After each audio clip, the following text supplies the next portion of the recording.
RCI's Friday GT Sprint Challenge jumps back into action here for the second round of season number 12 at Hungaroring. Practice just about over and qualifying yet to get started for both of the classes. Hello, everybody, and welcome to Hungaroring. I'm Jesse Lee, joined by Sarah Stant for tonight's action. Stewie, of course, back behind the cameras. Thank goodness he will spare everyone me streaming the race for this week at least. Sarah, welcome in and welcome back. And, welcome to Hungaroring, a lovely sunset version of this.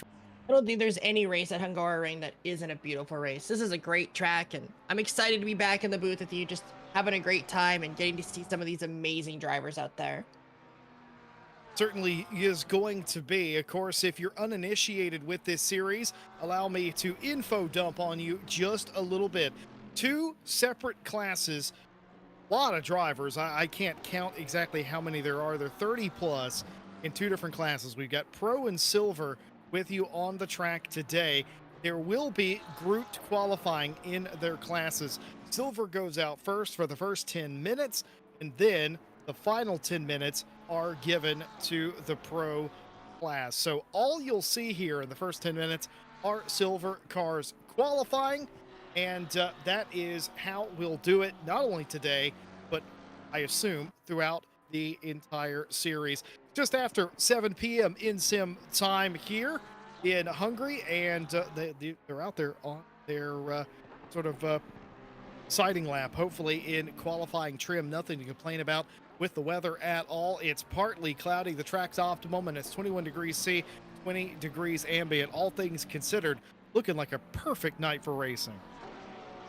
Absolutely. And when it comes down to weather on this track, it can be a humongous decider. A lot of these turns are off camber, and that can just throw you out into that kind of gravel, and that'll result in hell of a lost amount of time. Yeah, it certainly can do. And on top of that, just going wide in some of these corners can be problematic.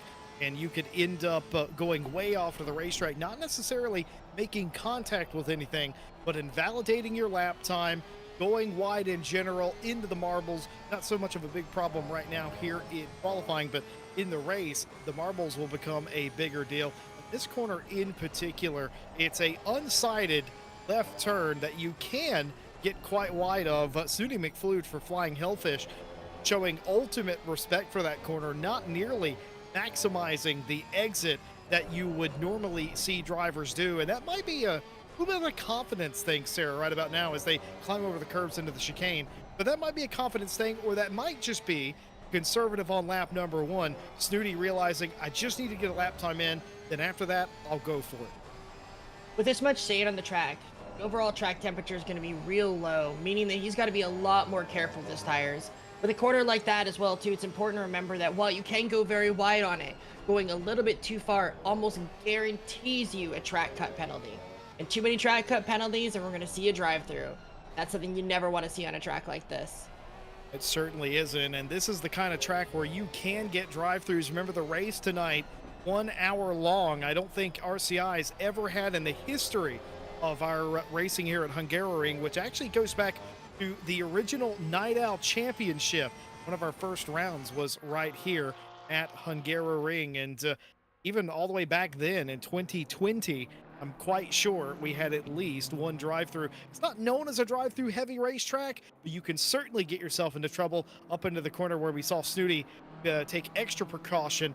And of course, in the chicane, also you climb those curves too much and go wide there. I've seen a car get a drive-through for going wide on the exit as well. You got to be careful about that. Pit lane injury, not known for too many problems, though I have seen a car or two get that all wrong and get into the wall. Pit out is going to be a sort of a stickler for the stewards. I'm assuming that long pit out with that solid painted white line. You do not want to impede cars on the racetrack and vice versa. So hopefully we don't have any issues with that. McFlew did have the quickest lap for a little while, but now Reese Wilkinson has now taken the quickest lap. It's a 44.282 for Wilkinson, and they sit atop the throne for the time being. McFlew and Partez Now, the top three: Hopper, Zorsic, your top five. When it comes to Hungaroring, what do you think is the biggest challenge that we're going to be facing today? Well, that's interesting because we don't have a lot of data in the post 1.9 era of ACC around here. We used to know that tires were sort of at a premium. The tires wore a little bit more, mostly because of the speed of the corners and the track in general. It has quite a few turns. It's underappreciated in that way. I don't know if that's going to be the problem here anymore. I think more than anything, the big thing that all the drivers, as McFlew does go back to the top of the table of 43,990. I think the thing that most teams or most drivers are going to be worrying about or fixated on is just hitting lap after lap. This is a hard racetrack to nail it lap after lap. Cortez goes back to the top for Alpha Simsport, or goes to the top for the first time, I should say. That's a 43.9 even for the driver in the 195. What an exciting battle in this qualifying. You always love to see when these drivers go back and forth, especially when you have such different cars battling for that kind of position. We have the Porsche here that's real fast on those exits, real quick through the corners, while we have the Ferrari that's a little bit better down the straightaway, probably gaining a bit of time down the end of the start-finish straight there. Certainly is. Qualifying half over, actually a little bit over halfway over for the Silvers. Remember, split qualifying session here. Gonna have 10 minutes or I think it actually might be 11 minutes there. I might be wrong about that, but it might be 10 or 11 minutes. And I think the pro drivers, they get essentially, because they're the second crew, they get less lap or something like that. Somebody did the math once. They sounded like they knew what they were talking about. But anyway, it's supposed to be about 10 minutes apiece. So they will have until that timer hits 10 minutes in the session. Good evening to everybody in the chat. GT fan, Mr. Boss himself, and Bibby with us tonight thus far. Thank you very much, and welcome in on your Friday evening. We hope you're well wherever you are in the world tonight. The best first name in sim racing, Lee Kettle, goes P6 with that lap. Definitely an improvement for them. Does Zorsic improve that time? Yes, they do. It's a 44.422 for them.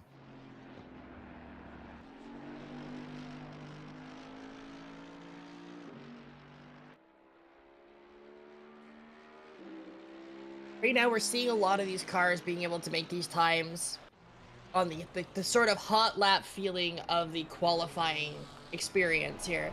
What cars do you think we should be looking out for when it comes to the actual race? What cars do you think handle a little better around other cars on a track like this? It's a really good question, actually. I would not bet against Ferrari at a racetrack like this, and when we see two cars doing that right there, Ibiza Racer and whomever else that was, that was Fairweather, in fact, Craig Fairweather. I wonder if that was half on purpose. Maybe that was orchestrated to get a toe down the straight. It is a long straight, but talk about cars that I think are probably going to dominate here tonight. This isn't the most balanced racetrack out of all of them. I know that the balance of performance has gotten quite a bit better at some of the tracks, and it's certainly been altered to say the least. But one track where the Ferrari is still the measuring stick, definitely here, and I think you can see that by virtue of there being 4 out of the 5 top 5 cars are Ferraris. The lone Porsche up in second place right about now. I'm very excited to see the pro cars head out today. I'm really excited to see where those McLarens sit. In the last race, the McLarens absolutely tore it up for the pro division. So it should be interesting to see how they handle a course that has a bit more turns, a bit less straightaway. Bit more turn and a little less straightaway. That is quite interesting. Qualifying nearly coming to an end. The Abel Dos Ramos from Tier Sim Racing Esport coming down to the pit lane. Now the question will be, do they have enough time to put another lap in? I don't think so. No, they would have never had enough time. They needed minimum of a minute 50 or so to get around. They didn't have that at all. So they will have their qualifying ended with that, and that car will sit in the pit lane. A couple of other cars have also returned to the pit lane. Kettle, Dos Ramos, we saw go in there, and Maitland in the pit lane. They will take no further part in this session. Pretty much everybody else, though, still out there looking to make lap time, including Yavalik in the Acadis ASP team, number 45, and that's a huge improvement for Yavalik. They will go all the way to P7 with that lap time. They jumped half the silver field. Absolutely amazing. You love to see these kind of like things where people manage to just at the last possible second jump everybody. Yeah, it is. It's one of those where all you need in qualifying is one good lap. You can have about 5 bad ones. The only one that matters is the quickest one. So, see drivers like Yavalik that are able to do stuff like that. That's quite impressive to see them jump that far up. But in reality, they were just trying to nail that lap every time. They didn't put a banker lap in like we rode on board with McFlude earlier on.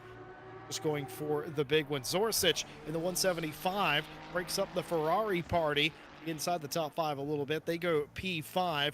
Partez on provisional pole with a 43.610. They have brought it down into pit lane. Snooty McFlude into the pit lane. Hopper into the pit lane. They all are going to be just about in the pit lane. The final qualifiers in the silver class still on the race. Ibiza Racer and Roos still finishing up their lap, but because the timer hit 10 minutes, the pro cars have been released out onto the racetrack. Hopefully they're able to get their lap in and not impede anybody. I think the thing that surprises me the most today is actually seeing a Honda out there. For the people who've been playing the home game, they'll realize that the Honda has not had a great season so far. Post 1.9, it has been one of the lower performing cars out there, especially strange after a dominant previous season where we saw almost nothing but Hondas in there. You know what I just noticed, Sarah? Raphael Huell, and in fact, our broadcasters just noticed it as well. Raphael Huell has been disqualified, and Daniel Durrett just got disqualified as well. These are pro cars, and I can only imagine what this is they left pit lane or they started to stack before they were allowed to stack at the end of pit road or before they were allowed to release. Now, prior to qualifying or prior to the server going up, there will have been a steward communication of how the qualifying procedure is supposed to go down. And any violation of that leads to not a disqualification for the race. They still will be allowed to race, but that leads to a disqualification in qualifying. So something procedurally has gone wrong for Durrett and Huell, and they will have to start at the back of the field. Why it's so important that the drivers make sure that they attend the driver briefings and all of the information before they start, because a simple thing like this, putting you at the back of the pack, having to fight through all the silvers, is going to be a hard race for them today. Yep, it certainly is going to be quite difficult to manage the race from here. It's not the most difficult racetrack to pass. It is, however, a very difficult racetrack to pass cleanly. And something that is happening now that wasn't really an issue for the silver cars, it's now becoming a bigger issue for the pro cars. We saw the sun setting just about 7 p.m. and now the sun is dipping even lower. We're about 15 minutes on. Can't see it in the sky anymore. The shadows are changing. The light level definitely going away, just adding an extra little bit of challenge here for these pros. And that added challenge, though, should hopefully be balanced out by the track being able to go into optimum. Being able to have that little bit of extra grip might be enough to help them get some good times on this track, but combined with the wind right now and the fact that the track temperature and the ambient temperature have reached equilibrium, we're probably going to see some slower times that some of these drivers might be able to usually. Joachim Shelgren in the Kaiju Racing 294.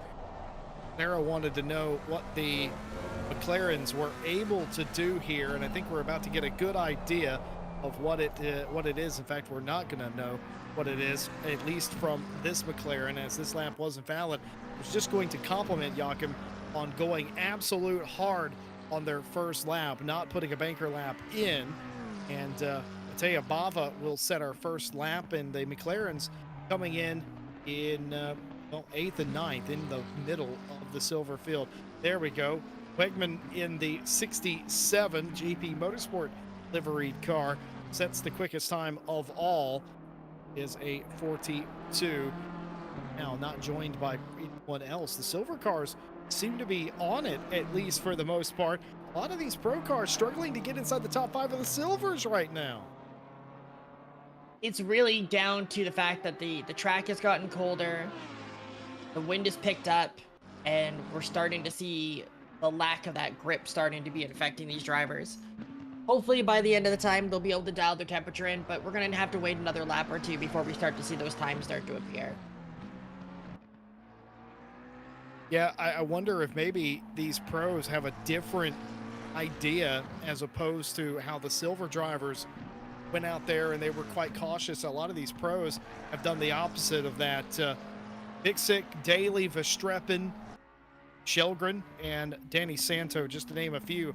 All these cars have went around the racetrack, but they didn't set a lap time. So what can you draw from that? That every single one of those cars invalidated their lap by either cutting a corner, going too wide. Could have been a combination of both. I said earlier, this is something we'll watch for in the race as well. Some of these corners are quite tricky. You can get a track limits warning from extending track limits, not necessarily cutting it. Shelgren fighting the Kaiju car, but not fighting anyone at the top of the board. A 42.730 beats Wegman 65 100ths off of the pace. They make up the front row right now. Velasquez comes through 3/4 of a second down from the top couple of cars. But the big thing, all of those cars, McLaren looking cars. A couple of Lamborghinis back behind them. Jonjic and Boardman, the 24 and the 66 respectfully. And now this whole group getting separated. The whole group, I mean the silver class cars. Kevin Tuddick coming back to the line, puts the Audi in P3, a 43.305. Good enough for third place. Just about 6/10 though off of Wegman and Shelgren. It coming in here and just absolutely interrupting that top three McLaren there in the qualifying. So exciting to see drivers picking cars that aren't necessarily as popular. I love to see it. I don't know about you, but that's just one of the best parts. Oh, and now we have Verstappen pulling in with a 142.960. Good enough for third place. I couldn't agree with you more. I love seeing drivers take the road less traveled, so to speak, to do, what are the kids saying, Sarah? The off-meta cars. That's right. That's what the kids, I love to see people do the off-meta strategy and not just go, oh, I hear this is best car, so I must use this car. 9 times out of 10, and I've said this before during streams, you will see a lot of winners that use off-meta cars simply because whenever you use a meta car, you're sort of boxed into whatever makes that car meta. When you don't use that car, it sort of opens the toolbox just a little bit more. Also, too, a lot of these drivers, they're going to drive not what's meta. I know Verstappen drives whatever he's comfortable with. Could care less about what's meta or not. But the BMW, as far as I'm concerned, has always been good around here. But again, the 1.9 update, the tires are different. Hard to tell what's good anywhere these days. I would have loved to see a Bentley around here. I know the Bentley used to be a thorn in some people's side around this joint, but alas, no Bentley that I'm aware of in today's race. Shelgren, Wegman, Baranek, Verstappen, Tuddick, your top 5, and some interesting mix of some names that are not necessarily synonymous with RCI up there. You love to see that new blood. Absolutely. Having extra people start to come in, start to get a chance to dominate and push out some of the old guard and forcing the old guard to really challenge themselves to see if they can regain control of those things. Love to see it. And my biggest challenge to everybody out there who's watching, who maybe wants to compete in the next RCI series, pick the rider. Do it. Don't be afraid. That thing is one of the funnest cars I think I've ever driven in this game. It is a beast to handle, but boy, is it ever fun. I actually have a rider statistic for you. I know the driver who has entered the rider in the most RCI events, and you know who they are. Oh, do I? You do. Who is it? It's Tom Bryant, because he loves to hate himself. Yeah. Ah, yes. Anytime we do off-season championships and it's available, Tom Bryant, whether he realizes it or not, he will pick the rider. I don't know why. And he complains about it afterward. He goes, that was a horrible idea. And it's like he doesn't remember that he's done that 3 or 4 times to my recollection in the past 3 years. But that's kind of, he takes the rider challenge, and it is certainly a difficult car. I will say, for those of you listening at home, if you're looking for a fan favorite car that will bring people immediately on your side, Jaguar, BMW is nice, the Bentley, and of course, the Nissan GTR. Those cars, if you want to make friends fast, that those are the cars that you generally want to take. Matej Bava going off the racetrack there, no doubt an invalidation, and even if it wasn't an invalidation, it would have been not conducive to a quick time. Shelgren's 42.730 looming large here. Tom Wegman looks like he's on a little bit of a run. That was a little bit of shaky entrance to the chicane, but it's hard to tell in the McLaren how much of that's the car not wanting or not doing what you want it to do, and how much of that is driver error. It's one of those cars that bottoms out quite quickly, but we'll see. Is this a lap to do anything with? Already on the front row, looking to pick up more. Tudek, Baranek, Verstappen, Bava, all in the pit lane. Falaska, Jonjic still out there on the racetrack. Santo, Daly as well. Zaza, Arlavi still out there. Mixic is on the racetrack. Shelgren now in the pit lane. What does Wegman have here? Time has expired. Coming to the line, looking to pick up. Needs less than a tenth of a second. Does he get it? You bet he does. Tom Wegman goes provisional pole. A 42.720. Now that makes sense. 720 and a 720. Absolutely crazy. From 720 to 730 for the car behind it. This is going to be an absolute neck and neck race to begin this. I'm so excited to see how this works out, especially with two cars identical. It really comes down to the setup at that point. Setup and drivers.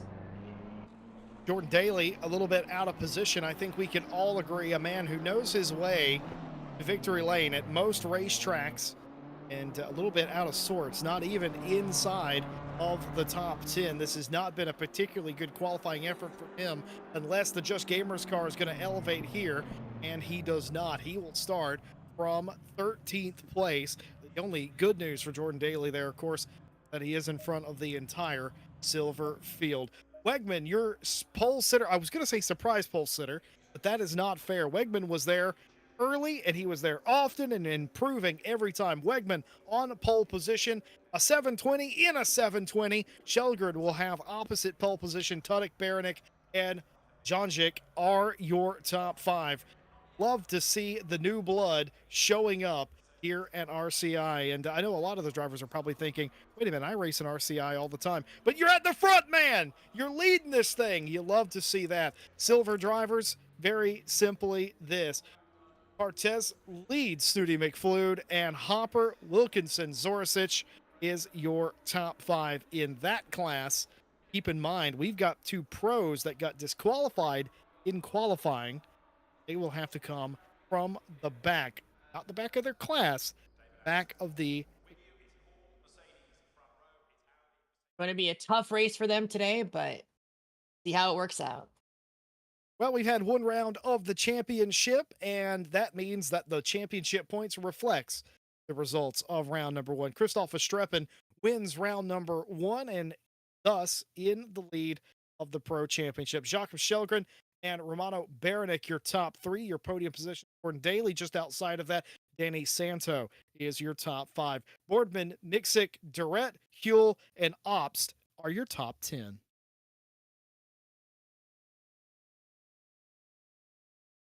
Outside the top 10, Marvin Steer, Zaza, Jonjic, Arlavi, Redford, the top 15. Velasquez, Wegman, who's on pole today.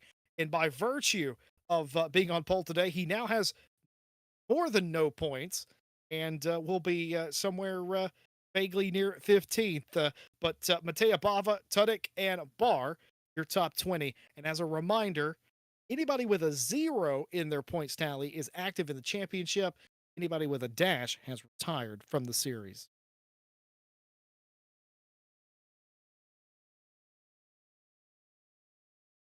Moving on to the Silver Championship, Snooty McFlude drove a fantastic round number one, won that race over Yalovic and Ricciardo, your top three podium finishers.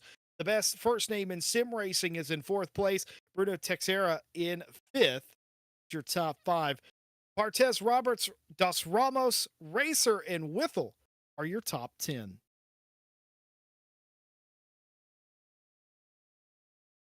Inside the top 10 in silver, it's Baitland, Horskrey, Dorisic, Fairweather, and Vanderland are your top 15.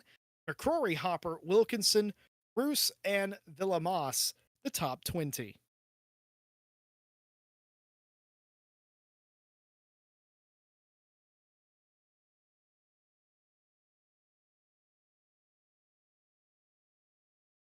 Well, that's your championship points, the way they've shaped up. I did notice a trend. There were some drivers, Sarah, in the pro field. They just signed up, mid-season sign up, I would imagine, and they have shown up to play, including this driver in the 67. Absolutely. And just because the season started doesn't mean that you don't have a good chance to capture a good position. So never be afraid to sign up for a series, maybe a couple races in. At worst, you're going to have some fun. Keep in mind, every driver is afforded a drop round in this championship. Your worst finish is omitted.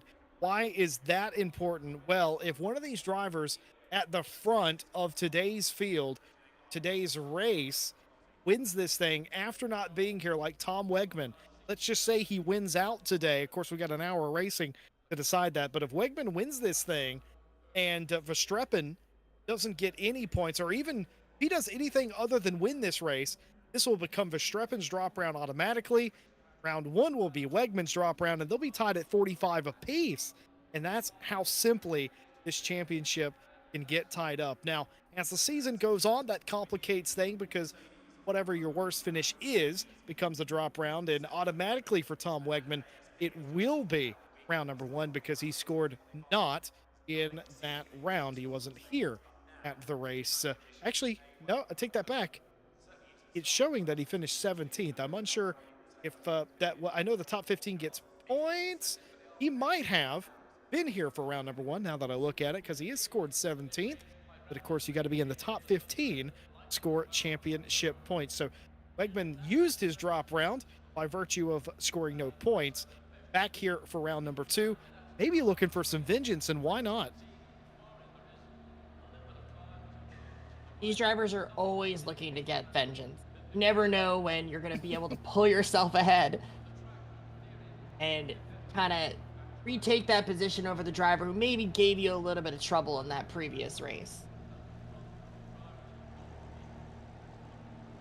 Well, Partez, the Polish driver, who I am constantly afraid that we are ruining his name. He's on pole today. He finished sixth place in round number one, looking to continue to move up the leaderboard. In fact, I think with pole position, he's actually tied for, I think he's actually tied for fifth place with Texeria right now for fifth, just with that pole position. A good finish here today and change everything. Snooty McFlude so good in round number one, and that 992. Looking to repeat that. Doesn't have a long way to go, does McFlude, to get back up there. But again, getting there's one thing, passing them always quite another. Next day of racing, of course, with RCI, if you're uninitiated, a lot of times what will happen is you'll practice on one day, qualify on another. Race will be on a completely separate day. That's exactly what's happened here. Nothing to complain about. The weather here either seems to be partly cloudy. Decent temperatures, just a perfect weekend for racing. And before we get going here, just want to thank all of you being with us here on RCI Fridays. You are being with us, and we invite you to like, subscribe, hit the bell, do all that, and don't miss a single race. Of course, back live with you on Saturday night for the continuation of the Night Out Championship. How crazy was round number one? Not gonna want to miss the second round of that series this weekend. Unfortunately, it sounds like we're down driver of I've caught up with them, unable to practice this week, and will set out this week. But hey, Ash, that is what drop rounds are for. And of course, it's so important to remember, work hard, make sure that you focus on taking care of yourself, because if you don't take care of yourself, you can't race. Absolutely correct. You certainly have to take care of yourself and take care of those around you. Um, well, normally this is the part of the broadcast, sir, where we take predictions. I'm going to go ahead. I'm going to go out on a limb. It's a very far limb, admittedly, and say a McLaren's likely to win this race. I think I'm going to put my money on an Audi or a Lamborghini. Wow. Okay. I'm going to go with the dark horse response today. I watched the that's last right. race to catch myself up, and Okay. McLaren seemed very fast in the hot lap, but seemed to struggle in the mix. So we'll see how the dirty air really affects those cars over this week. And the brake degradation. Something we noticed a lot with the 12 hours of Monza was that brakes wear down a lot more than they used to. It's a very fair point, and that's why I like Sarah, because she's not going to sugarcoat it. She's always going to take whatever I don't, and I quite like that. So basically, Sarah is betting on anybody not on the front row. Two McLarens lead us to the green. Wegman over Shelgren in qualifying. We're glad you're with us. The green lights are on, the flag is flying, and we're live here for round number 2 of season 12 of the Friday GT Sprint Challenge. 1 hour of racing, a pit stop at some point, but right now it's a mad dash down into turn 1. Excellently defended by Wegman from Shelgren out in front. One car spinning through the inside of the grass. One other car hard into the barriers. The 3-2-3 finds themselves to the extreme inside of the racetrack. Everybody else 2 by 2 working their way around sector number 1 and into turn number 2, and they just about get it done, Noah's Ark style. But now they've got to settle it out single file here, lest they get in some sticky situations up the hill, and I think they've almost just about got it done. The 919 has gone around that car backwards onto the race course and will end up last place for the time being. Wow, what a shocking start to the race.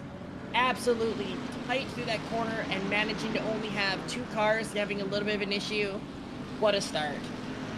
527 car off at the start of sector number 2.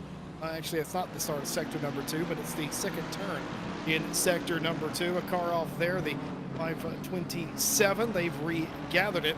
All the cars that have been off, all 3 so far, have continued on. They're single file, but here is where it starts. Lee Kettle involved, but wasn't the car that went around at all. Yes, that was Ibiza Racer, I'm pretty sure, or a car that looks just like them.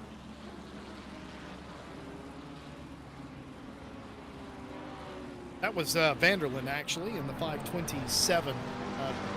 Ibiza Racer was in that shot. They were the car in front of Lee Kettle. In fact, they still are. See right there, the car in front. Lee Kettle, of course, sort of a sandwich maneuver right there. Ended up with Vanderlyn getting sideways and spun and spat out of that. That's what happens, isn't it, Sarah? You got all these cars racing so close. Somebody hits the brakes in front of you and you're too close to stop. You all stack up, run into each other, and somehow the car at the back is the one that gets spun. So important, remember, when you're learning to drive, you always have to leave distance to the car in front of you. That applies to racing as well, too. If you're not able to stop in time, you're going to have a bad time. You need to be braking before the car in front of you is braking. If you brake at the same time, all that air, that draft is just going to pull you right forward into the car. It's also super important for drivers to remember that there is wind on the track today. That wind will affect you. It'll increase braking when it's facing one way, and it'll decrease braking when it's behind you. If that's pushing you a little bit forward, you're going to have to stop just a smidge earlier, or you're going to find yourself hitting the cars in front of you. Yeah, that was Lee Kettle, by the way, in the 962 that got span out there in the replay. And quite interestingly, we've seen a couple of those on lap number 1. Everybody's just about sorted it out now, but the problem is, it's a good problem to have for us in the booth, but it's a scary situation for the drivers when you have so many cars on the racetrack at the same time, and there's not a big divide in them. You get a train that is essentially the length of an entire sector. You can see them on the right-hand side of the screen, circuit map of Hungaroring, and you can see the exact state of the issue I'm talking about. This is what happened to Chris Vanderlyn. So one of the cars, yes, indeed, just squeezing there. As a scary moment there, as nearly all of them able to somehow work it out in the end. Of course, Vanderlyn went around later on in the lap themselves. Philip Hopper for the Scuderia Ferrari liveried car. Liveried meaning it's blood red, like it should be. Trying to work the way around Wilkinson, unable to do it there. Will stay in 19th. Before that, we saw Jordan Daly started 13th place, has been able to work the way around Arlavi, Zaza, and Miksic up into 11th place. A bit more than a second up to Boardman to get inside the top 10, but good progress on the opening couple of laps. Watching our drivers in silver here, the top three have been dominated by Parties, McFlood, and Zarachek. It's exciting to see these silver drivers really managing to kind of keep their own and try to push ahead and honestly not let those pro drivers pass. Those pro drivers who are stuck in the back, they have to earn their position past these silver drivers. No, it's a good point, Sarah, that you bring up, because these silver drivers, they are not told, they're not being blue flagged. It's on the same lap. And the stewards say, look, race on. If you're on the same lap, you are allowed to race. Understand that you might be frustrating pro drivers when you do that, and also understand if you are a pro driver that, look, silver drivers have the right to race for their own space on the racetrack. So all that considered, it is race on, and it's frustrating for a pro driver. Point of pride for some of the silver drivers. Sticky situation no matter how you look at it. This is back to lap 1. Reese Wilkinson getting a little argy-bargy right there. Nothing too crazy between those two. That wasn't lap 1. In fact, I'm pretty sure that was about a lap or so ago. I was right the first time. That was indeed lap number 1. I should trust my instincts more, or perhaps not. George Barr for BDG Sim Racing, defending a spot here, trying to stay in front of Abel Dos Ramos, and in fact they have. But Sarah, to your point, it's hard out there for a pro driver in the back of the pack. Absolutely, and that's why it's so important to pay attention during your briefings. Don't follow the rules, pay the consequences. Yeah, you could certainly say that. Look at this, Raphael Kuehl from AO Racing trying to go up the inside of Richard Whittle here. Whittle, unfazed by that, didn't just get out of the way. That's exactly what Kuehl was hoping for. The hoping that Whittle would have just gotten out of the way. Wasn't happening for Richard Whittle, and Raphael Kuehl nearly committing the big no-no, going into the back of a silver drive, and stewards will not appreciate that. Of course, we do have a armada, and I do mean an armada of live stewards with us here tonight. We so often do on a Friday night championship. Nice to have them back from their break. And for Stefano Giotto, it's gone wrong. What's happened?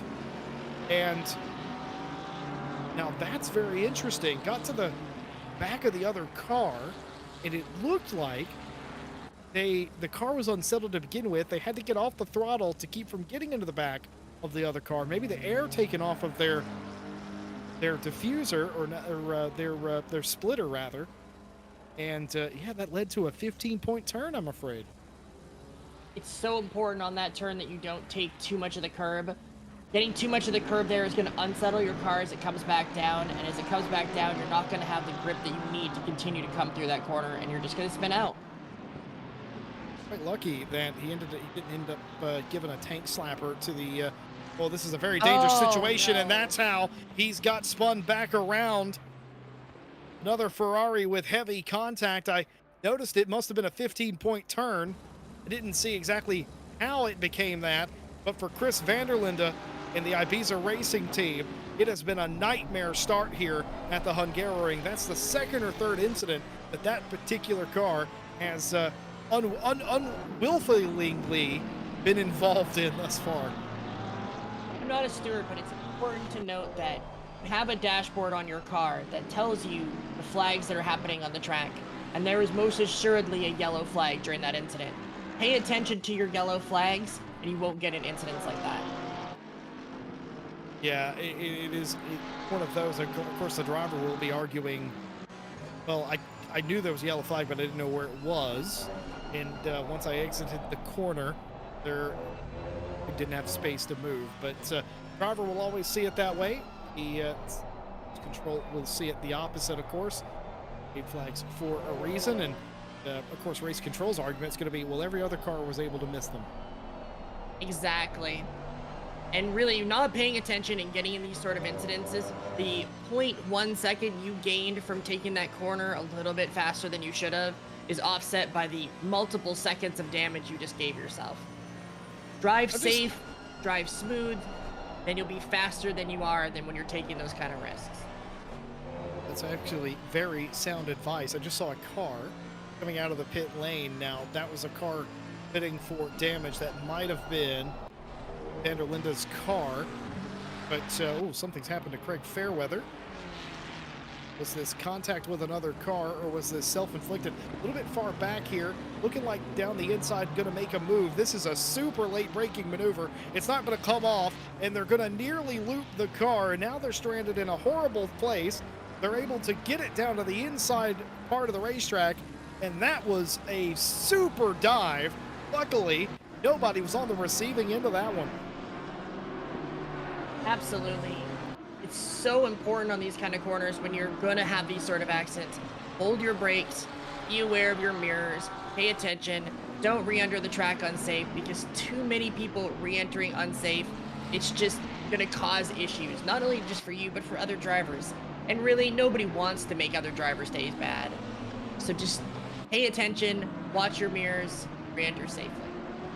One of the worst things I think most people think about sim racing in general is there's some drivers that just go out there and they're doing it unsafe on purpose, and I don't think that is a consideration that you should be making in this level, club level sim racing with the drivers that we have. There may be certain games where that could be the case. Drivers out there trying to make mischief as there's been contact between Ivo Zoricic and Hopper. Hopper indeed has gotten the worst of that. But look at this, defensive from Zoricic down the inside in the white and purple Lamborghini. And what on earth led to that contact occurring? Zoricic is wondering the same. Who moved to cause that? That looked like a simple going around the outside for Hopper, but it hasn't worked. It hasn't come off. Hopper has gotten the worst end of it, but Zoricic now into the clutches of George Barr, who is on a bit of a tear. Started near the back of this field, of course, looking to make up spots. Only has about 4 more silver drivers to get through. Daniel Durrett for the Beast Racing team has had an incident, and that's a very awkward spot to be in. Luckily, there's clear enough track, but what on earth happened to the number 30 car to get them in that situation in the first place? Either they had contact or they just got too far over the exit curb of the previous corner, and that's where it dumped them. Those exit curbs are absolutely deadly. It's so important that you don't hit them, because it just takes a simple moment like that, and we're having where we are now with car number 30. Hopefully they can get it back on the track, start to make up positions, and see if they can recover this race. Sarah, I know you watched race number 1 to sort of get a crash course on what this season started out like. Those of you at home that may be watching this or watching this on repeat, this is pretty much what round 1 was. We're at a completely different racetrack, but it was absolute chaos from the drop of the green flag to the checkered flag. We've had not even 15 minutes of absolute chaos here as well. And I warned at the end of lap number 2, this was very much on the cards, because there wasn't a big sort of defining moment that split this pack up. And every time in racing, and it's not just sim racing, it's racing in general, when a pack of cars are all together, 30 plus cars all together, this sort of happens. They don't have any sort of where to go, and these little incidents seem to crop up and form. It's also quite a difficult racetrack, as you might be expecting. Philip Hopper driving the Scuderia Ferrari 346. They went for a spin there. Was told by the eagle-eyed eye in the sky, Stewie, that the previous incident with Zoricic and Hopper's car they moved into each other, which created that awkward incident. Trying to pass on that shorter corner is such a dangerous, dangerous choice. It seems like a good idea when you first come into it because you have that extra speed and the corner itself feels fairly large, but the overall racing line on that corner is very tight. Aside from the start of the race, you really can't go super wide on that one. So sending yourself across the front of another car is never a great choice. The McCrory has found themselves in a spot of bother. But yeah, just two very different ideas of where to brake there and where to set yourself up for that corner led to contact. Luckily, nothing else occurred there because that could have been another spin had it been. Well, it has been a busy day and will continue to be a busy day for race control. McKenna McConnell in the booth. Newly named McKenna McConnell, by the way, Sarah Stantz. Just got married quite recently, so no more Santos. We get that out of there. It's McKenna McConnell now. So, same person, new name, new phone, who dis. McKenna says that, of course, the 21 and the 30 were disqualified for exiting pit lane out of the qualification slot. So, as we theorize, that's why those two cars were disqualified in qualifying. Of course, they are in the race still. They just had to start back in the pack. In the race itself, lap 1, turn 1 incident involving the 895 and the 527. That was deemed an unfortunate racing incident. Nobody at fault for that. Also, lap 1, turn 1 between cars 699 the 337. Drive-through penalty issued to the 699 for braking too late, taking out the 337. And it's always so important to remember that when you're the car behind, it's your job to brake according to the car ahead of you. If you choose to take your braking line that you usually take and they take a different braking line and you hit them, that's your fault. You have to be aware of where your car is at all times. And sometimes that means maybe taking the slower corner. Maybe you don't go fast through that one. Find a spot that's safer to pass. Don't kill other drivers, and you'll have a good time. Yeah, that's the crazy thing about working with you, Sarah, is you bring the driver's perspective and you are unapologetic. You will say it like it is. I do not possess that bone, so thank you very much. Rafael Buell tried to do their level best. They're going to gain a spot here on Dos Ramos, who may or may not have any sort of damage on that car. Can I ask you a question, Sarah? As a driver, from the driver's perspective, do you talk to other people? Let's say you have a disagreement on the racetrack. Do you sort of tell the other drivers how you feel, or do you hold back with them a little bit? How much are you willing to forgive? At the end of the day, I understand that what happens in a race ends when the checkered flag goes. That's the end of the race. There's no point in being angry past that point. You can be angry in the moment, but keep it to yourself, because at the end of the day, you have to show good sportsmanship. Sportsmanship is one of the most important things that you can do when it comes to competing in anything. It doesn't matter if it's sim racing, it doesn't matter if you're playing a MOBA, none of these things. Because at the end of the day, these are other people. And taking care of the community comes first over everything. I couldn't agree more. I'm exactly the same way. I have my words during the race, but as soon as it's over, it's almost like real life, where you can have friends in racing, but when you're on that racetrack, you have no friends, and you sort of treat them a little bit differently daily, or excuse me, not daily. This is Christoph Verstappen. Verstappen looking down to the inside of Tudek.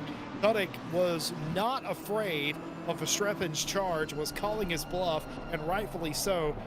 Kevin Tudek able to hang on to that spot for the time being. Christoph Verstappen looming large in all of the mirrors, and you can easily see why. Jonjic in the 24 Lamborghini right behind them, as they are all fighting over fourth place right about now. Wegman, by the way, up front enjoys a 1.5 second lead. 1.5 second lead that many of these cars wish they had. Just a little bit of a gap that they certainly don't. Huell still holding fast. That car may have tiny T-Rex arms, but it has got mighty legs. It is trying to drive away from Dos Ramos, and or excuse me, Hopper, in fact, in this case.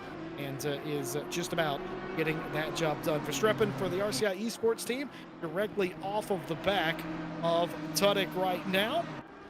The gap has been a bit closer on, but the ill-fated move in turn number 1 is at a re-rack, and it takes about a lap to get back in contention. Whenever you have a move, it doesn't come off. You're just sort of lucky if you're Verstappen's case, aren't you, Sarah? You didn't get past, nothing bad happened. Okay, got to get back into it, try that move again, maybe be a little bit more brave, then into the corner, or maybe try something different entirely. But it takes time to reset.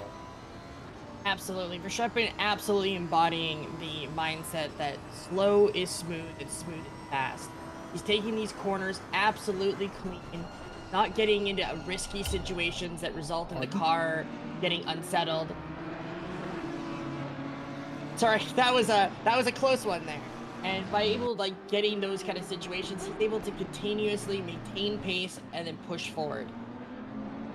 Nothing flashy, but nice and quick. Yeah, that's what you're going to get from Christoph Verstappen. He is going to be a solid driver. You know what you're going to get out of him, and if you're a competitor, you kind of relish that because you know he's going to be aggressive, but he knows now something that's been great to watch Verstappen's progress over the last couple of years is Andy McCrory and the Honda has gone around. Now, was that a self-spin? Didn't see anybody on the scene. They're certainly sitting there for quite a long time, and they're trying to find a way back to the pit lane. But very strange incident there. But Verstappen in the last couple of years, it's been quite awesome to see their progress. And there is a car in the picture here. Was this contact that led to the incident? So a little bit of contact, but the incident happening way after. Is it much curb? Definitely looked like it. That same curb has killed, I think, 4 drivers so far today. Watch out for that curb out there. There's still another 39 minutes of racing, and the track temperature is falling. Keep in mind, everyone, that as the track falls, your tires are getting softer, which means you're going to experience more tire wear. You're going to have a little bit more grip for a short period of time, and then you're going to have a dropout. Oh, absolutely spun out there. Craig Fairweather, car number 323, getting bumped a little on the side, having to turn himself back around and get back on the track. Back to you. Car on the inside having a little bit of an issue there. Went wide, did the BMW, and being told that there wasn't actually contact between those two cars. The air in between them pulled that car around. They caught them in a very precarious and vulnerable position. Got on the throttle, just looped the car coming off of the curb. Easy to do. I'm going to try to say this for the 3rd time. Watching Verstappen's progress over the last couple of years has been absolutely fantastic. Used to be an incredibly fast driver that would put themselves in very precarious positions that sometimes wouldn't come off. Now, I think with some maturity and some more races under their belt as Arlavi's gone around, Verstappen has turned into the patient driver that will just sit behind you, wait. They'll probe for weakness, they'll find it, and then they'll exploit it. Robert Arlavi getting too much curb, looping it onto the inside grass. They fought that, Sarah, it looked like, for a long time, but eventually lost that battle. It's the 2 curbs on this track that people keep hitting. If you take too much of the curb, we're going to just keep seeing these incidents. Remember, if you're gaining that little bit of time but losing 3 seconds, it's not worth risking. Drive safe, drive smooth, save those kind of risky moves for when it's a little later in the race. Focus on the start of the race, just getting your tires in, getting everything kind of dialed up. There's more cars going off. I think I just saw the 699 have an incident, and in fact did. G. Roos has gone around, and yeah, that's in the chicane, by the way, if you're wondering where that is. There we go. That's on the inside of the chicane. Now, this is a dangerous situation to find themselves in. Got to look both ways before you cross the street. Roos is doing that. But yeah, that's unusual to find yourself pointed that direction. Must have lost it on the inside or the first part of the chicane. Most of the time you lose it exiting the chicane. The interesting way to get back on the track right here, but Hopefully it pays off without any issues with other drivers. Rafael Hill trying to make sure he doesn't have any issues with Ivo Zoricic and gets that job done. One more in the column for Rafael Hill. Now, only 3 cars in the silver class between him and the rest of the pro field. George Barr, of course, directly in front of him to the tune of 5 seconds. Barr has made short work of a lot of these cars. Still has the top 3 to go. Marquez still leads McFlude and Wilkinson for top 3 in the silver class. No movement there, though I will say McFlude is only 2 seconds off of Marquez, and Wilkinson is only a second and a half off of McFlude. Still pretty close in the silver class, and keep in mind we've still got a pit stop to give. And quite interestingly enough, I don't know if there's some issue going on with the race setup, but we're nearing the halfway point and we haven't seen the pit window open. Unless there isn't a pit window, they can pit at any time.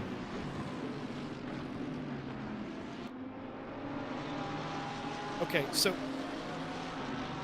we'll see here. If it's a 10-minute pit window, it will open here in a few seconds is what's going to happen. So see if that occurs, as Streppen's still stuck behind Tudek, and Donjay just willing to sit there and pick up the pieces here of what goes on. None of these drivers here, this is the sharp end of the field, none of these drivers willing to make any sort of move that isn't necessarily a good one. And there it is, the 10-minute pit window is officially open. Make a routine pit stop here inside this 10-minute window, lest they'll get severe penalty at the end of the race. The question now becomes, the cars come in immediately. At least I'm going to say a quarter of the field has to be coming in. We've seen so many bumps and scrapes and not a lot of pit stops. There's got to be drivers out there right now driving with pretty moderate damage, probably affecting their time. So it should be exciting to see some of these drivers' times after the pit stop with a fresh set of tires, hopefully with the body repair kind of done. Right, you are, as Christoph Verstappen is among the first takers down pit lane. How many will see him into the pit lane and decide that is exactly what I want to do as well? That was close on the limiter and close on the time. Verstappen, known for his quick pit stops, trying to get in there as quickly as possible, and just about got down to the 50-kilometer limit in time. Danny Santo and Jordan Daly have also come down the pit lane, and they will be among the first to come in. Howard says hello in chat. Well, hello to you too, and hello to Dauber and Tim as well with us in the chat. Didn't say hello to you guys earlier, so do apologize for that. Race has been a bit action-packed.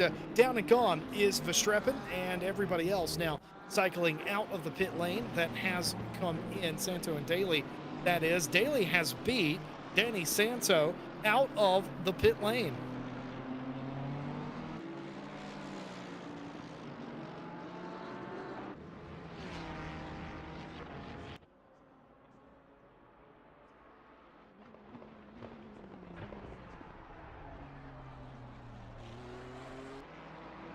Right now we're watching Craig Fairweather, that's car 323, yet to take his pit stop. He's heading out on the silver right now. Hopefully he can avoid those corners and continue to develop back up, and if he can't, do a bit of a recovery this race. Dos Ramos, of course, and Ted Edwards from the silver class have done their pit stops. That makes sense. Actually, Fairweather just cycles in front of them, so that does make sense. I was going to mention that as a Fairweather's still behind them, but no, it's just because they hadn't hit the sector time yet. Tudek into the pit lane out of 5th place. I'll be watching this because if they have a slow stop, they're almost certainly going to get jumped by this man, Christoph Verstappen, for top 5 position. Quite surprised, not more takers from the top 10 this time through, though a couple of cars have come in. I saw Zaza's Ferrari come in. Well, drivers leaving it for quite late. Strapping down the front straight. See how many positions they gain, and will they take them as they exit pit lane. There is the 34 car of Tudek, and he's done it. Here comes the Lamborghini of Arlavi, but that car is yet to do their stop. But the important thing for Christoph Verstappen is he's been able to execute the undercut and get a top 5 position away from Tudek. Should be exciting to see how this race continues to play out. Getting that early pit in, I think, was a strategy that drivers who took a little bit of damage might have gone with to try and maximize the amount of time you have on a clean, fresh car. While some of our drivers who are still out there right now, I have a good feeling that they took no damage and they're trying to maximize the low fuel situation, which allows them to just have that little bit more in the car. Tom Wegman continues on leading the race. It's been drama-free for him. There's a lot of drivers out there that envy him right about now, but Wegman leads the race. He's set on the pole, now has the quickest lap. He's looking for a maximum points day here, and that would be an immediate recovery in this championship. 17th is where they're credited with for race number 1, and the problem with finishing 17th in this series, only the top 15 in each category get championship points, meaning that he got a big old goose egg in the points column for round number 1. Today, though, looking to right all those wrongs, and he has done all of that thus far. Just needs to execute on this pit stop, and hopefully the race will end before he gets into too much lapped traffic. Now, normally in an hour race around here, you get somewhat significantly into lap traffic, but because of the pace of this race in particular, I don't know how far he might get to where, see the 747 there. But that's obviously because those cars have pitted. So I don't think in this race the leaders will get significantly into traffic. There is traffic up in front of them, but keep in mind, most of that pack halfway up the racetrack has pitted. There are lap cars in front of him, of course, but I don't think he runs the risk of running into a gaggle of lap cars, which I think would be the only real problem. Speaking of gaggle. Ooh, oh no! Oh man, it's gone wrong. Terrible. Greg Fairweather trying to make it work around the outside, had a car pitched to the inside and ends up going for the ultimate ride into the tire wall. What an absolute shame to see. Hopefully the damage isn't too bad and they're able to get back on the track with relative swiftness.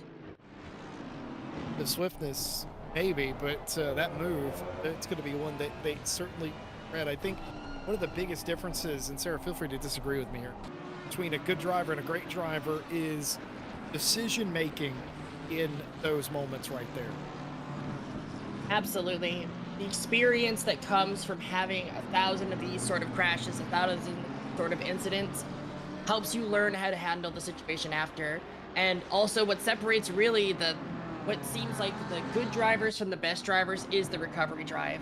I've seen drivers who've crashed out in the first lap, been spun around and beat hell, managed to pull themselves up to top 5 wins. It's all about just driving hard and having that sort of. That's a good point. And I was just thinking that the only way you get that perspective, you can be one of the fastest drivers in the world, but if you don't actually find yourself in these positions where you can afford yourself some trouble, you don't actually know what to do in those situations. And I've seen that in sports before, in sim racing, where you'll have a driver who's so used to being at the front of the field, they don't know how to handle traffic necessarily. They don't know how to, their racecraft isn't as good as their hot lapping ability. And I've always said to drivers, there's a hot lapper and a racer, and it's easy to tell the difference most of the time. Absolutely. The hot lapper is so fast, they know every little cut corner, but they don't know how to react when they can't pick the optimal corner, when they have a car right next to them going 2-3 wide into a corner. why it's so important to get that practice around other drivers. Don't be afraid to go into those open lobbies, go into the practice server when there's other drivers, and just race.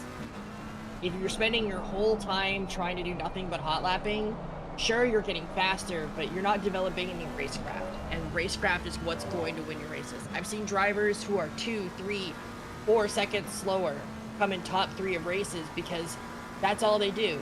They go to open lobbies and they race there. G. Roos has got themselves a stop and go 30 for speeding in the pit lane, and because the majority of the leaders came around with less than a minute 40 left to go, they had to hit pit lane. A couple of cars have continued on, and Sudi McFlew for Flying Hellfish, I believe, has just found themselves in a spot of bother. Here's Ibiza Racer coming out of the pit lane, and contact there with the Flying Hellfish car and the Ibiza Racing team. The 808 is going to spin completely around.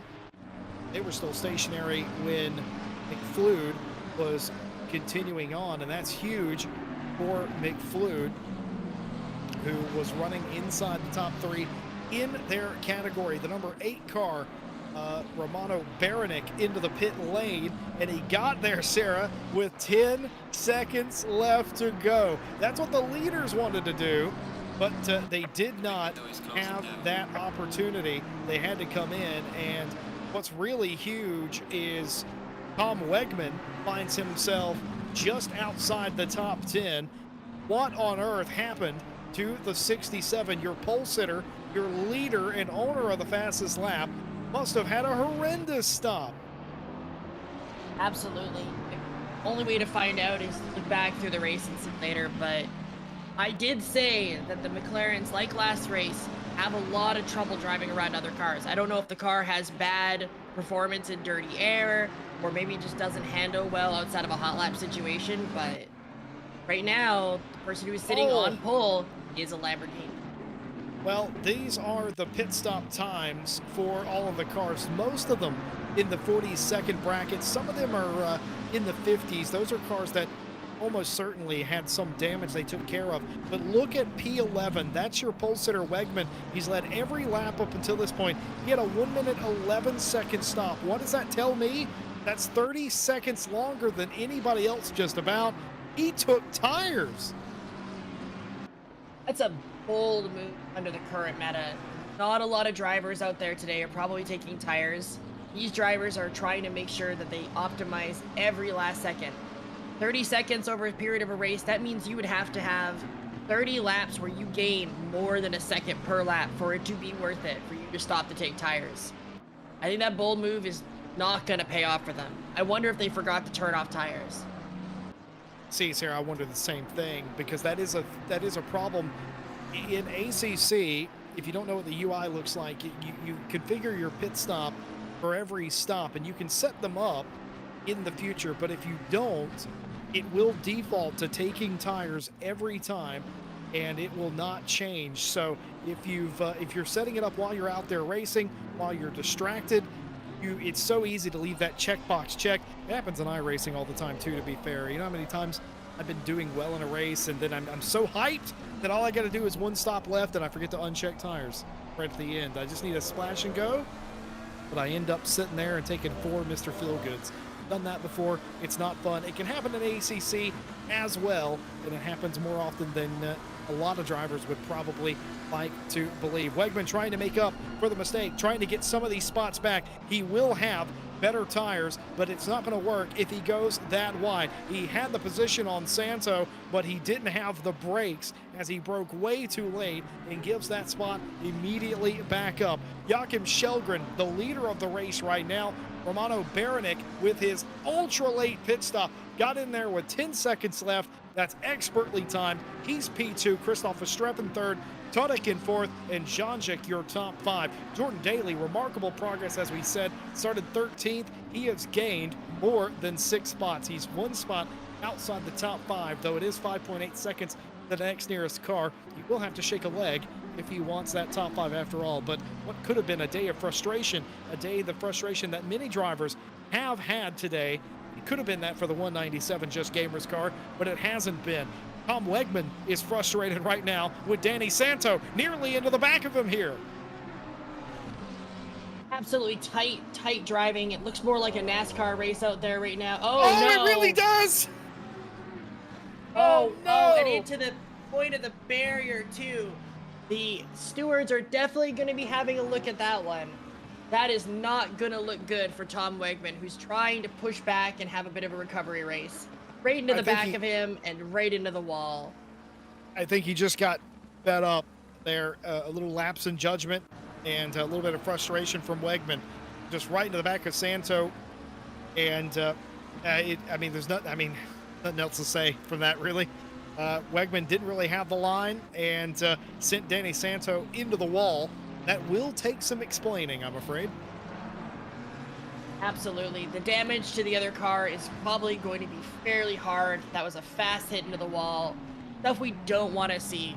This is a reminder again that you do not have the right to that position if you are not dealing with a blue flag. Well, drive hard, drive safe. Yeah, you're absolutely right, and Chad agrees with you, to be fair, and Chad has just lit up, and pretty much one common thread. What on earth was that move? And I think we could all sort of commiserate with that. Well, Daly is catching Janjic, but that is not the problem. The problem is this driver, Luca Falasca, in the Sky Tempest liveried car, has caught Jordan Daly. The number 32 McLaren has some extra pace here in the latter part of this race, hounding the back of the 197 Just Gamers car. Falasca certainly looks quite racy. Look at the hands, fully alive here on Falasca's wheel. Just not fighting the car at all, I wouldn't say that, but just aggressively driving it right now. He's really trying to get past his BMW, but the BMW's wide body and ability to take curbs is definitely making it a strong car and something that's very difficult to pass. A lot of these corners, the only way to pass is to find that kind of little opening when the corner happens, and because the BMW can really mulch through those corners, it's not a simple car to pass. Yeah, this is the game that they find themselves in right now. Daly realizes now there's a little bit of a pace discrepancy between the two. Certainly looks like Falasca is able to turn under cars a little bit better right now, and that's something Daly has to be aware of if he's going to keep that position. Or do you take the other road? There's always two different choices. The other choice is let him go and hopefully have him carve a path to the cars up in front of you. It is a gamble, of course, either way, but some drivers like to be the one in front defending. Some like to let the other car go and have them do their dirty work for them. Hope it works out that way. Tom Wegman trying to make their way back up the field. They've done it. They've made another spot here on Andy Boardman, and Boardman completely unaware of what happened earlier with Danny Santos, surely, but Wegman probably still replaying in their mind of what went on. Of course, drivers at the time, we talked earlier about when you're a driver, you have no friends, and when you're a driver, you're a one-track mind. Certainly right now, thinks, well, you know, he didn't give me room, but in hindsight, I wonder if Wegman will look back on that and realize, oh man, that move was not on. Absolutely. And we actually have an update on penalties right now. We have 2 drive-throughs that have been issued. Drive-through for car 808, that's iRacer. That is a penalty for causing contact and a takeout on turn 1. We also have a penalty for car number 67. That's Wegman. That is a drive-through takeout position not returned. Yeah, I think we kind of saw that coming, didn't we, for that one? Well, a couple of things from the stewards that we haven't talked about. I'm just going to rapid fire this, Sarah. If something happens on the racetrack, in fact, it has. Take it away. All right, we have Baba coming in here. We're coming in turn 1 here. 25, just pulling in really tight behind, hoping to get that sort of thing, and just, oh my goodness. That is, I don't know what to say. Well, be safer out there, people. All I'm going to say is that I hope that whatever gas leak that has been plaguing a lot of our drivers gets fixed, because it is not healthy to breathe that in. And just absolute insanity in this race. What is going on? Tom Wegman, oh my goodness, and it just goes on. And at some point, it starts to become a little embarrassing. It's in situations like this, we as broadcasters, commentators want to be professional, but these drivers have to really get their head back into the game. This is not good racing. It's your job as a racer to pay attention to the cars around you and respect everybody else's day, because we spend hours training for these races, spend hours setting all this stuff up. Respect your other drivers, because at the end of the day, you want that same respect back. Certainly do, and I think every driver deserves a little bit of respect. Now, what I was going to say, I'm going to rapid fire these penalty reports, and if anything should happen, Sarah, do interrupt me immediately. But we got a racing incident between the 323 and the 962. There was a 5-second time penalty to the 527. Racing incident between the 962 and the 30. 5-second penalty for the 808 moving under braking. A warning for car 137 for losing control and not holding brakes, causing them to stop on the racing line eventually. 5-second penalty for car 346 for moving under braking, causing contact with car 175. A warning for car 346 for an unsafe rejoin. Racing incident between cars 45 and 346. Racing incident between 337 and 323. Racing incident between the 119 and the 962. Racing incident between the 323 and the 337. Racing incident between the 919 and the 962. No further action between the 232 and the 962. On lap 17, of course, we're getting further into the race here. There was a drive-through for car 808. Does not turn in for turn 1, causing contact and a takeout of car 48. So that was back on lap 19. Racing incident between cars 67 and 94. And most recently, Sarah already read you the drive-through for car 67. Been a clean race since you went off to read off the penalties, so thankfully for that, we've been able to have a moment. Oh, what a fishtail there, but a great recovery, able to get control of the Lamborghini, get it back down the track. Well, once again, our chat is lighting up, voicing their opinion. Of course, you are allowed to do that in the RCI TV chat, as long as it's civil, and you have done. And quite frankly, chat, I can't disagree with you at this point. I echo your sentiments in one way or another. But wow, what a race it's been. If everyone thought Monza was chaotic, today has been an absolute slugfest. And I mean that in the most negative connotations. But what I don't want to get lost in all of this is this man right here, Joachim Shelgren for Kaiju Racing, out in front of this field, qualified P2. He was on pole up until the very last lap of qualifying, where Wegman took pole from him. He's not put a foot wrong. He was falling back to Wegman, but it hasn't mattered. He's kept it clean. He's kept himself out of trouble. He's not got any issues whatsoever. His pit stop was very nicely done, and he is in the lead of the race right now. Baranek in P2, the same thing. That incredibly late pit stop, he's done a great job, has Baranek. Christoph Verstappen, the same thing. He's been fighting several cars in today's race and now finds himself on the third step of the podium. Todek and Janjic, your top 5, but for Jordan Daly, the good day has come undone for the Just Gamers BMW. That is a drive-through not from the stewards, but for track limits. Sarah and I told you the probability of that today was quite high, and I gave you the statistic that I don't think we've ever had an RCI event here at Hungaroring without one. Today will be no different, I'm afraid. sad thing to see, but it's an inevitable part of this track for a lot of these drivers that somebody is going to get a drive through. I think the incidents are the only reason we haven't seen more, honestly. A lot of drivers are getting a little nervous driving around each other now, and it's resulting in maybe a little bit slower lap times as we look across this race.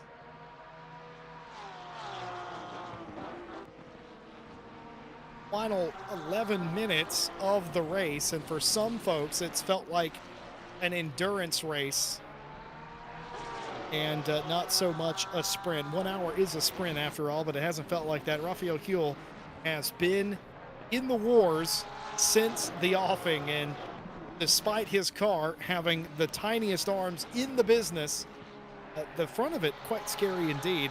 Wouldn't want to look at that in my rearview mirror. I certainly probably would be intimidated. Fair fight here. Snooty McFlude and Rafael Huel fighting each other. Snooty McFlude is in the lead of the silver class right now. Wilkinson and Partez, your top three. We covered the podium in the pro class after the pit stops, but even though Snooty McFlude has been involved in an incident today, they are still leading their class. Wilkinson and Partez, who was on the pole, down to third place. It's not been a good day if you were a pole sitter. Absolutely not. The sheer amount of accidents from some of the faster drivers today has been surprising. Usually we see these kind of incidents usually in the back among silver drivers who are still developing their racecraft, but today it's been quite the opposite. It's been drivers at the top end of the field who have been, I guess, trying to find every little second they can find out of these cars, and unfortunately sometimes that means these cars go into each other. We also do have another drive-through. That is a drive-through for car number 33. That was for lap 25, turn 1. Car number 33 took out car number 32. Certainly do. We've got more, I'm afraid. Drive-through for car 67. We're taking out car 197. That was Wegman on daily. Stop-and-go 10 issued for car 67. That was Wegman. Unsafe rejoin causing the takeout of car 66. And inevitably, gentlemen, ladies, and others, a disqualification for car 67, Wegman.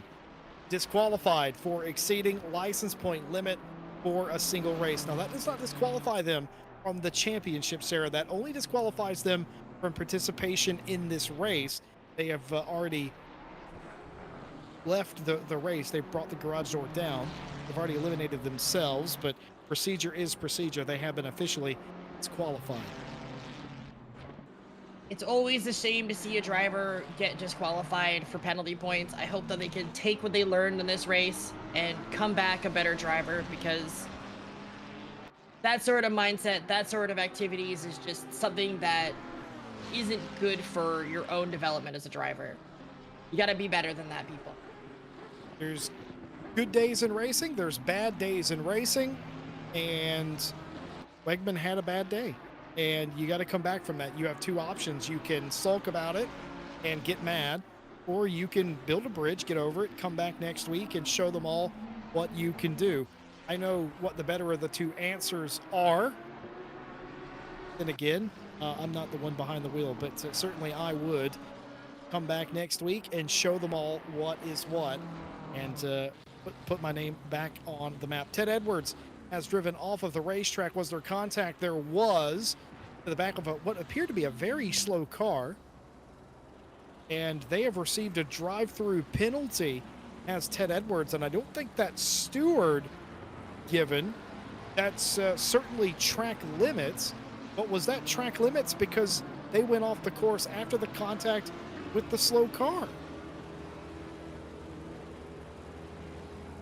Interesting to see how sometimes the game applies these sort of track limit cuts, but at the end of the day, that's how the dice fell. They had track penalties leading up to that put them in that precarious, risky position. Hopefully they can still maintain at least a decent position ahead of those other cars. The cars behind him, he has a bit of a gap to the other ones for laps, so shouldn't affect him much in the long run.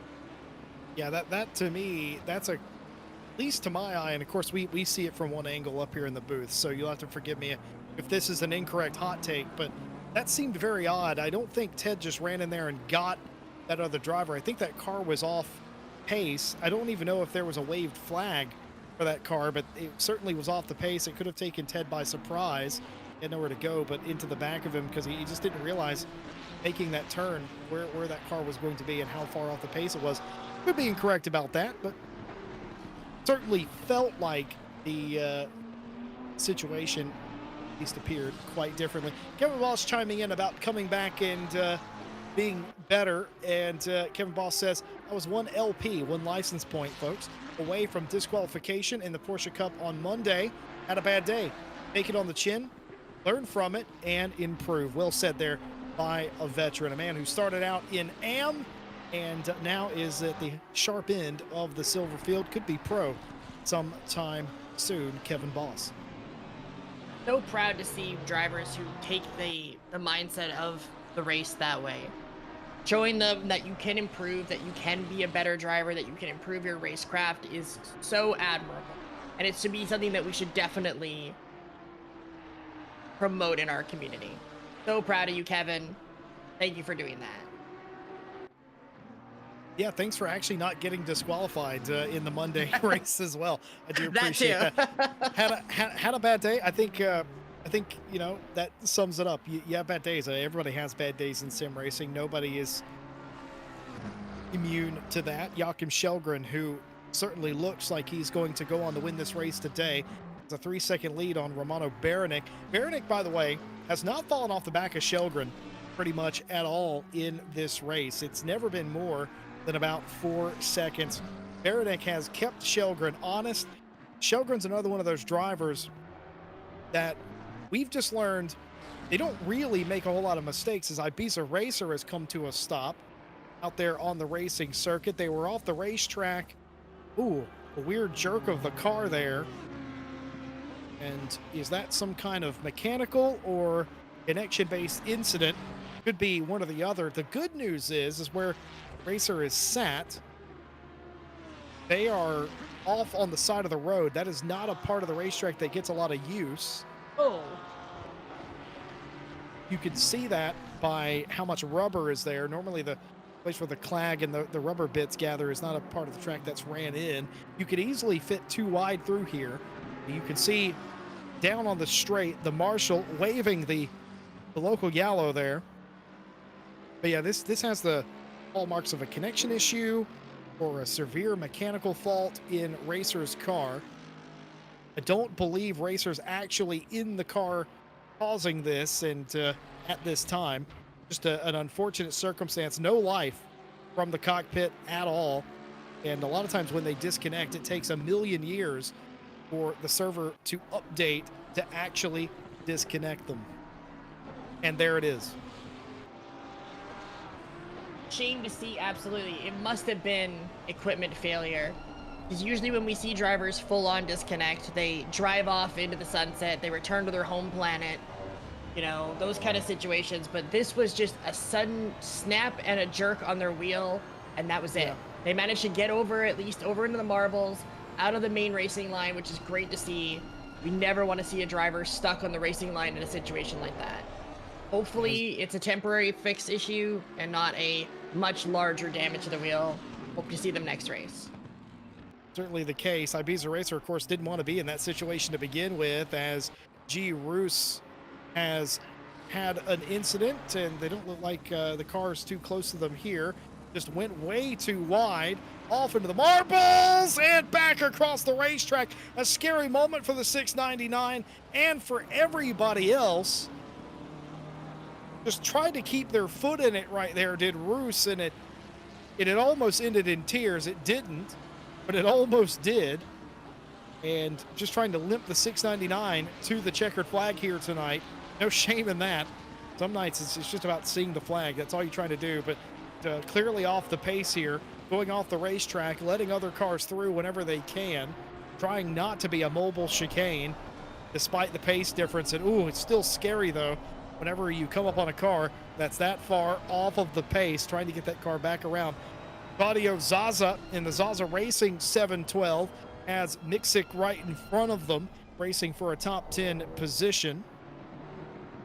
who seems to have regained control of the race car for the time being, somewhat off pace here still, but looks in control of that car for the time being. And yeah, just trying to be as out of the way as possible here.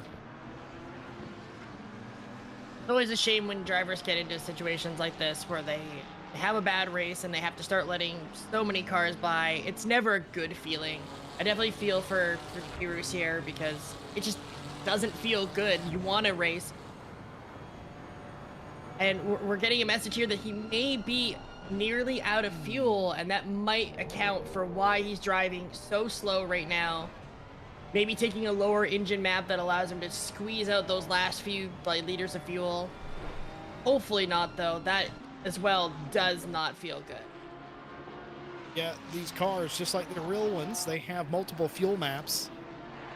And if he's got that on the safety car, because even though we don't have safety cars in ACC, these cars modeled after the real ones, they still have the safety car map. And Bruce could very well have that in safety car map and just sort of trying to cruise to the finish line. Speaking of, leader has just taken the stripe for the penultimate time. This is now officially the last lap of the race. Shelgren enjoys a 4-second lead over Baranek and Verstappen, your top three in pro. McFlood and Wilkinson are together here for the last lap in the silver class. Partez is not too far behind, only to the tune of 1.5 seconds. That gap from McFlew to Wilkinson has now gone out again. It was less than a second. Now it's 1.2 seconds. Rafael Huel has spent the entire race catching up to the back of the pro field. He's done that. He's got Claudio Zaza in front of him, who he will do battle with here on this last lap of the race. It's all kicking off. It always does here on the last lap here at RCI at Hungaroring, and it is here today again. Absolutely, and I just got to say to Shelgren, you proved me wrong today by managing to get into that first place position and hold it with such a dominating period after that pit. Baranek is close, but I don't think they're going to make up 4 seconds in a single lap. No, certainly don't. And Shelgren has done such a good job of getting that car to this point. They did a really decent pit stop. Absolutely no complaints from Kaiju. And you want to talk about a team that has arrived in RCI in a big way. I know Phil Roberts is going to be quite happy about this one. Joachim Shelgren is going to net them another win here at RCI on the top step of the podium in the pro class. Joachim Shelgren wins race number 2 of season 12 of the GT Sprint Challenge here at RCI. Romano Baranek, for Pirate Racing, comes home a brilliant P2. Verstappen might take home third. Tudek has caught him, by the way, but he will outlast him. RCI Esports will finish third with Verstappen, Tudek in fourth, Janjic fifth. Velasca will come home sixth. McFlood and Wilkinson have just about settled their fight out, but nothing settled between Zaza and Huel. Mixic has left Zaza just a little bit. There was nothing in it, now more than a second. There was Mixic coming to the line. Claudio Zaza might just outlast Rafael Huel, and does, to the line. The next couple of cars will be your silver winner. Snooty McFlew does it again for Flying Hellfish. Reese Wilkinson for Spinala Motorsports in P2. And Partens for Alpha Simsport in third place. What a race. What an event. I actually need a break after that race. I feel like I have emotional whiplash. Absolutely same. I feel like I'm going to take a moment to really collect my head after that one, because that was a exciting but brutal race. These drivers gave no quarter today, and for lack of a better way of saying it, no respect for each other. Well, there was certainly a lack of respect and some calculations from some, but there was some excellent racing as well from others. And congratulations to those that did see the checkered flag here today. Certainly, it was one of those races that will live long in the memory, for better or for worse. For Joachim Shelgren, It'll be a day in which they win by being steady. And for some drivers, it'll be one that they hope that they can forget quite quickly indeed. But the results on your screen, Jogren, Berenick, Verstappen, and of course, McFlude, Wilkinson, and Partez, your top three in both categories. For Snooty McFlude, it is just about a perfect start. 2 rounds, 2 wins, Sarah. Absolutely. Congratulations to Snooty and Shelgren today for winning their classes. I look forward to watching the rest of the races in this series. It's going to be a fun one. And because of the unique way that the RCI Friday Championship works with a drop round, Christoph Verstappen is still your championship leader, I think, by 5 points. Even though Joachim Shelgren won this race becomes Verstappen's drop round. This becomes round one, becomes Shelgren's drop round. But because Verstappen won pole position or set the fastest lap or both, and Shelgren did not do that, that means Verstappen's best round is better than Shelgren's best round, but they're dead even, essentially, at this point in the season. Might we, in 4 weeks' time, see a deciding race around Donington Park between those two? I think it's a pretty good chance. Don't count out Romano Berenick, though. I don't know where Berenick's going to be. It's going to be close. They might be tied with Shelgren. I'm not sure. No, certainly not. They're still going to be third in the championship, will Berenick. Yes, they'll be third in this championship, despite the P2 here today. But I would not count out Romano Berenick either. Absolutely. Should be an exciting rest of the series. Different cars are going to be doing different sort of things throughout this series here. I think we started off on Monza. We found ourselves now at my brain melted at Hungaroring. And next track is going to be Bathurst, which is also the next track in the World Tour 2023 series. So excited to see lots of people who might be racing in the Friday GT Sprint Series also getting a chance for a little bit of an early shot at Bathurst. What a segue that was. And indeed, we do have a bunch of races left to go. Of course, the World Tour in full swing, the 6 hours of Bathurst coming at you. I believe that's the 6th of October. In fact, when that race, no, it's the 7th of October. 7th of October, correct. Yeah, it's the 7th of October, exactly indeed, when we will have the 6 hours of Bathurst. I'll be in the commentary box. I know Stant will be on the racetrack. She's got more important things to do. Wish you very much luck in that, of course. But before we get to that, of course, we have Night Owl coming at you tomorrow night. The Porsche Cup continues on Monday, and we'll be back with you for more Friday GT Sprint action next Friday from Mount Panorama Bathurst. If you thought Monza was crazy, if you thought the Hungaroring was crazy, imagine what happens when we take these drivers to Bathurst. It's going to be utter chaos again. A big thank you to our partners that make this race and every race possible as well. AK Esports, a leader in sim racing event hosting and management. For more on how AK Esports can help you, go to akesports.it for more information. DigitalMotorsports.com is your one-stop shop from all the top sim racing brands and hardware. Digital Motorsport has their own bespoke sim rig builder. Build the sim rig of your budget or your dreams at digitalmotorsport.com. Driver 61 can help you with your racecraft, or if you just need to pick up a couple of tints on the racetrack, Driver 61 has you covered. From individual one-on-one driver coaching to full-on racing schools. You can use our 25% off code in the description of the video to get 25% off your next one-on-one coaching session. It does definitely help. The pros over there at Driver 61 do provide excellent results. Fanatec is the leader in sim racing hardware. The direct drive platform is unrivaled. And of course, you can check out all of the things that they offer on their website over at fanatec.com. They often run specials where you bundle stuff together and save. Use our link. Doesn't cost you anything to use it. It tells them that we sent you. Thank you very much for visiting fanatec.com. Go Setups has powered a lot of wins in RCI as of late. If you want to be quicker and better yourself, go over to Go Setups website and buy yourself a single setup or a bundle. A lot of drivers swear by their setups. Jordan Daly, winner more recently, and a couple of his teammates as well have won using Go Setups in the series. All the setups updated for 1.9, including John Dalton's favorite thing, 1.9 version Jaguar setups. Incredible. No matter what, they have you covered. My goodness, what a race. Sarah, final thoughts. My final thoughts are that the drivers who did well today did great.